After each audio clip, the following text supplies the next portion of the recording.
There have been some changes to the Mormon temple ceremony, and I know this is probably pretty controversial, and I understand that. So today's January 7th, 2019. Last week the church made an announcement that they're taking a few pieces out of what happened in the temple ceremony, and if you want to see what goes on in the temple, just Google it here on YouTube. You can find anything you want. It's something that I did back in 1990 and for a few decades after that. Every time I went to the temple, they're taking out women having to veil their faces, and also women needing to obey their husband, who then obeys God. So to me, this veil was a barrier between myself and God when I believed in all of that, and it never made sense to me. I couldn't show my face to God, and this won't make sense if you've never been in the temple, but like I said, just look it up. The reason I bring this up is because women in the past have been excommunicated for wanting to make changes in the temple, where things in the temple didn't seem equal.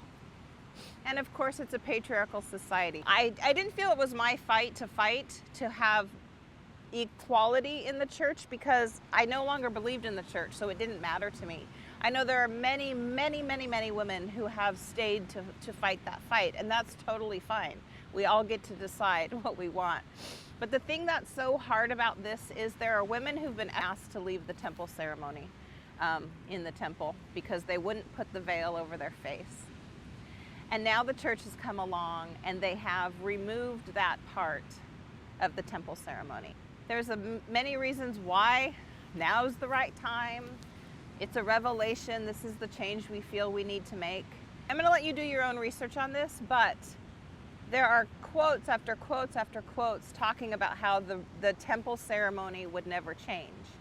If a revelation comes now about making things a little more equal for men and women in the temple, why would it change now? Why would it never have been spoken to us from God way back when?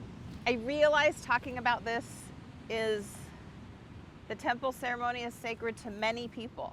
Many people who are close to me find peace and comfort and solace in the temple. And I guess I probably did for a time until I started thinking it through. And so to have something like this and to think of myself that I used to do this,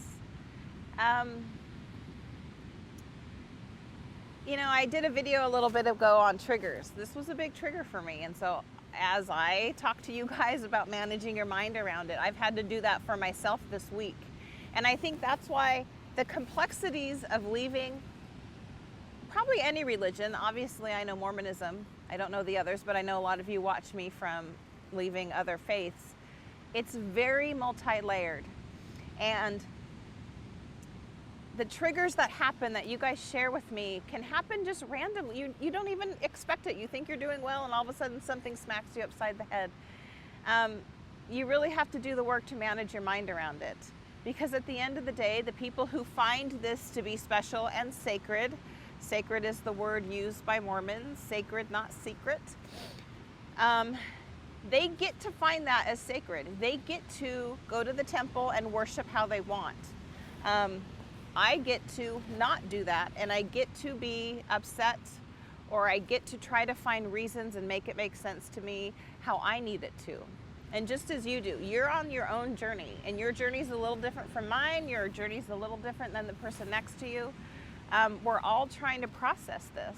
And so I guess when the church makes changes after they say there won't be changes, it makes us frustrated, I guess. At the end of the day, everyone gets to worship how they want to, but you and I are left kind of piecing our own puzzle together. So I'd be really curious what some of your thoughts are on the topic. Did this trigger you? Maybe seeing the beginning, of this video triggered you, just seeing that veil. Religious conditioning is very deep. Like I said, it's very layered. And that's why when you're going through what you're going through in these initial stages, it feels like a crisis. And so therefore, faith crisis, because it's overwhelming and it affects every area of your life. So I get it. I understand. I work with my clients every day and talking to them about how to deal with things like this. And because I've lived it and I've felt it so deeply, I understand. I get that this is very complex. So I'd love to hear your thoughts on this. And where were you? Like when you've been through the temple, what was in, what wasn't in, what's been taken out since you've stopped going to the temple, and what has it brought up for you? You know, I think of the people, I think of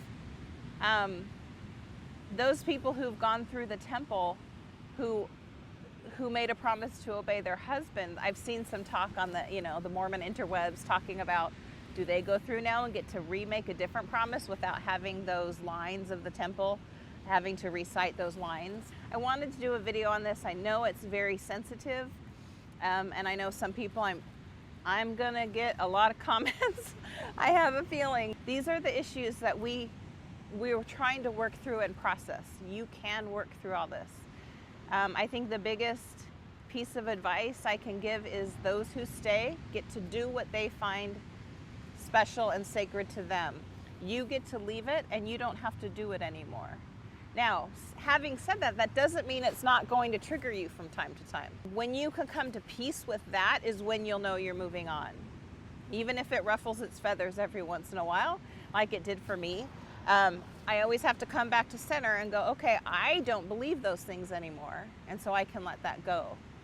And then the trick to letting go is every time it starts to get in your face or in your head about it, you let it go again. Oh, I don't have to do that. I can let that go. And you just keep doing it until eventually the space between you getting triggered all the time and you letting go becomes farther and farther. Yeah, I'd be curious of what your thoughts are on that, especially those of you who have veiled your face in the temple.